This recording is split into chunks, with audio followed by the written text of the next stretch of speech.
సర్వశక్తిమంతుడా, నీవు తప్ప ఎవరు నాకు లేనెలేరయ్యా, నిన్ను తప్ప వేరెవరిని పూజింతునయ్యా, నీవు తప్ప ఎవరు నాకు లేనెలేరయ్యా, నిన్ను తప్ప వేరెవరిని పూజింతునయు.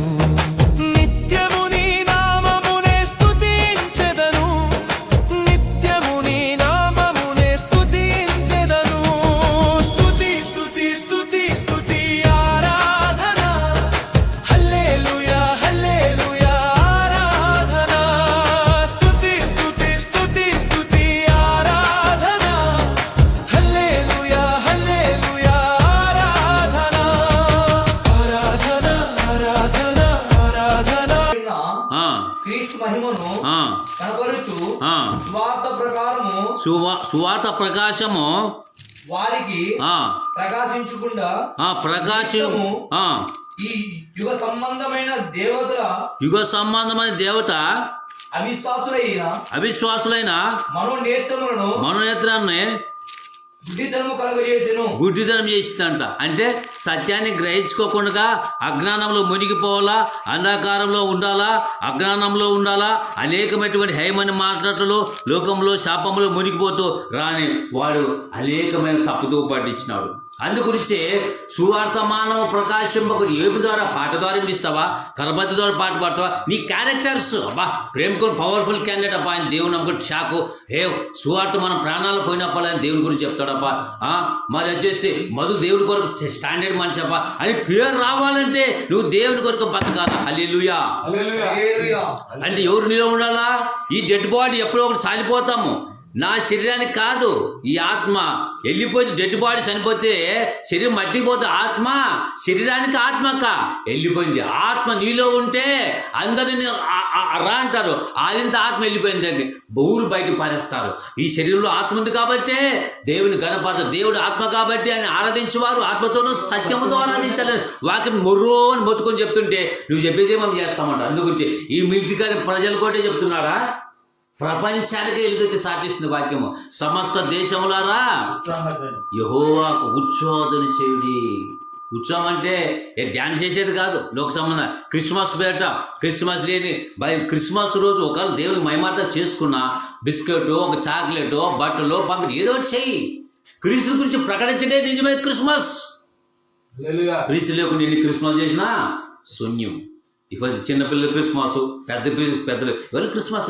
క్రీస్తును గణప ఇది క్రిస్మస్, క్రీస్తుని గురించి సాటించలే. అందుగురించే మత్తయి సువార్త 11:20 చెప్తే ముగించుకుందాం.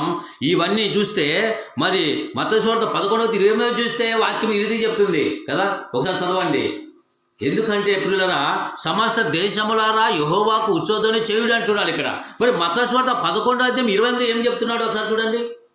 ఎంతో భారంతో ఉన్నారు ఈ ఇండియాలో నా ప్రజలు, ఎంతో మంది నెమ్మది లేక సమాధానం లేకనే పెద్ద మిషనరీస్ని విలియం కేరీ మహానుభావుని పంపించి సత్యం కొరకు వాళ్ళు ఎంతగానో ఇక్కడ త్యాగాలు చేసినారు. 11:28 మత్తయి సువార్త 11 మరి వచ్చాడు. మత్తయి సువార్త 11:28 వచ్చి చూస్తే ఏముందో ఒకసారి చదవండి. 11:28 ప్రయాసపడి సమస్త జనులారా నా యొద్దకు రండి, నేను మీకు విశ్రాంతిని కలుగజేతును. నేను మీకు విశ్రాంతి ఇస్తానంట. ఏం విశ్రాంతి? నా కొరకు కష్టపడ్డావు దాసు జైపాల్ గారు, దేవుని సేవకులు అనేటువంటి భూమి మీద ఎందుకు కష్టపడుతున్నావు కదరా, నా రాజ్యానికి రా పిలుస్తాను. ప్రయాసపడి ఏం భారము? సంసార భారం ఉంది, ఇల్లు భారం ఉంది. రేపు క్రిస్మస్ ఈస్టర్, ఒకరోజు పండగ, ఇల్లుని కసు కట్టుకోవాలి, ఒకరోజు దుమ్ము కట్టుకోవాలా, చుట్టాలి, ఒకరోజు కంటి పండగ, 3 పండగ. క్రిస్మస్ ఎన్ని లక్షలు అయిపోతున్నాయి. అసలు క్రిస్మస్ కునేట్టు కలెక్షన్ ఏదానికి బట్టలు కానీ ఎంత అవుతుందట. క్రీస్తు లేకుండా ఎన్ని క్రిస్మస్ శూన్యం. నీవు కానీ నేను కానీ క్రీస్తుకు మహిమకరంగా బతకాలా, దేవునికి మహిమకరంగా బతకాలా, దేవునికి ఇష్టంగా బతకాలా కదా, దేవునికి మహిమకరంగా బతకాలని వాక్యం చెప్తుంది. అందుగురించి ప్రయాసపడి భారం. ఏం భారము? పాప భారము. ఎంతో మంది ఒక ఆయన బస చెక్కొచ్చింది అదల్లో గంప మోసుకోని కూర్చుంది, టమాటోలు గంప. ఆయనకు డబ్బులు లేవు కానీ టికెట్ వచ్చింది. కంప టికెట్ కొడతాడని అట్లే నెత్తి మీద మోసుకొచ్చింది. కోటకెళ్ళి గడికి వచ్చింది, గంప మోసుకొని వచ్చింది. ఆయన కండక్టర్ వస్తాడు, ఆయన ఫుల్ గంప మోసుకొని అట్లే కూర్చుంది. అంటే గంప నెత్తి మీద మోసుకొని అండి ఏమ్మా కింద ఇప్పుడు అన్నాడు. సార్ దీనికి టికెట్ కొడతానన్నాను. అంత అజ్ఞానంలో ఉంది. బస్సులో పోతున్నట్టు గంప మోసుకొని టమాటో గంప మోసుకొని కూర్చుంది బరువుగా. దీనికి టికెట్. అప్పుడు నువ్వేం డాక్టర్ అన్న నువ్వేం కింద పెట్టిన అనుకోవటమా అంటే నాకు బరువు అవుతుంది సార్ బస్సుకు అంటున్నాడు. అంటే టమాటోల గంపలు కింద పెడితే బస్సుకు బరువు అవుతుందంట. అందుగురించి టికెట్ కొడతావు బస్సుకు అందుగురించి ఎత్తి మోసుకుంటా. అమ్మా నిన్ను మోసింది బస్సే, నువ్వు మోసింది గంప మోసావు. నీ గంపలు మోసింది ఎవరు? బస్సే. అట్లాగా అందుగురించే బరువు అవుతుందండి.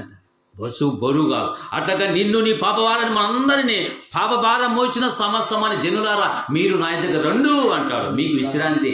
నా కొరకు కష్టపడుతున్నాను ఎందుకు కొరకు 70 సంవత్సరాలు కచ్చ ఖైమ చేసి మనం కొట్టిపారేసినా దేవుని ఆత్మ నీలో ఉంది కాబట్టి దేవుని రాజ్యం ప్రకటించాలా కదా. ఒక మాట పౌలు హైలైట్ మాట కదా. దేవుని సేవలో హైలైట్ బలంగా చెప్పాడు. ఆయన్ని కొట్టిపారేసినారు. అపోస్తుల కార్యములు చూస్తే ఆయన సమస్తానికి అనేకులకు ప్రకటించాడు. అపోస్తుల కార్యం చూస్తే 14వ అధ్యాయం చూస్తే పౌలయ్య ఒక మంచి మాట మాట్లాడుతున్నాడు. 14వ అధ్యాయం చూస్తే అపోస్తుల కార్యములు అందును బట్టి దేవుని వాక్యము చూస్తే ఇక్కడ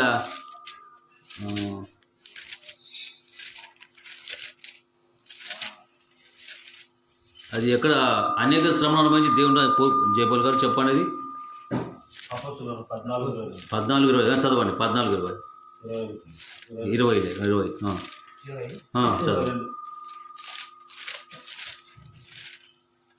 అధ్యాయము 14వ అధ్యాయము 22వ వచనంలో కనపడుతుంది. ఇక్కడ 19 అంత్యోక్యలో ఈకొనియలో యూదులు వచ్చి జనసమూహం ఆయన తన పక్షమున చేసుకొని పౌలు మీద రాళ్ళు రవి అతను చనిపోయినని అనుకొని పట్టణం వెలుపలికి అతను ఈడ్చిరి. అయితే శిష్యులు అతని చుట్టూ నిలిచుండగా అతను లేచి పట్టణంలో ప్రవేశించి మరునాడు బర్నబాతో కూడా దెర్బేకు బయలుదేరాను. వారు ఆ పట్టణంలో సువార్త ప్రకటించి అనేకులు శిష్యులుగా చేసిన తర్వాత లుస్రా ఈకొనియ అంతికొయ తిరిగి వచ్చి శిష్యుల మనసు దృఢపరిచి విశ్వాసమందు నిలకడగా ఉండవాలని అనేక శ్రమలను చదవండి. 22 చదవండి. మధు 14వ అధ్యాయం 22 వచనం చదువు. శిష్యుల మనసును దృఢపరిచి విశ్వాసమందు నిలకడ ఉండవలనని అనేక శ్రమలు మనము ఎగురగొట్టదు. మనము అనేక శ్రమలు అనుభవించి మనము దేవుని రాజ్యంలో ఎవరంట ఈ మిద్యుకాలి ప్రజలు కొట్టేనా అనుకుని సమస్త దేశములారా అంటున్నాను. ఇక్కడ 101 కీర్తనలా అనేక శ్రమలు ఎవరు యేసు రక్తంలో కడబడి ప్రతి ఒక్కరు కదా. ఇక్కడ మొదలు సమస్త దేశములారా అనేకులు పిలుస్తున్నాడు. ఒక జాతిలో కులానికి ఏదో అందరు నశించి నరకానికి కూడా ఇష్టం లేదు అంటాడు. అందరు రావాలా. ఓ ప్రయాసపడి భారం మోచిన సమస్తమైన జనులారా పాప భారం కుటుంబ భారాలు ఎన్నో భారాలు అప్పుల భారాలు కుటుంబం ఎన్నో భారాలు నలిగి కృంగి కృషించిపోయినటువంటి జనాంగానికి రా నీకు విశ్రాంతి ఇస్తానంటాడు. కష్టపడితే రొట్టి పప్పు ఇక్కడ నీ ఆట నుంచి పరలోక రాజ్యం అది విశ్రాంతి ఈ లోకంలో ఇస్తాడంట. పరలోక రాజ్యం ఇది ఆస్తికర్తలు ఇది కాదు. ఆస్తికత బడులు మాణిక్యాలు కలిగినటువంటి రాజ్యం ఇస్తాడు. ఈ విషయాలు ఇది కాదు. కష్టపడితే పడుకుంటాం మరి పొద్దున్న లేస్తాం మరి పని ఆట మొదట ఈ విషయం అది పర సంబంధం అన్నమాట.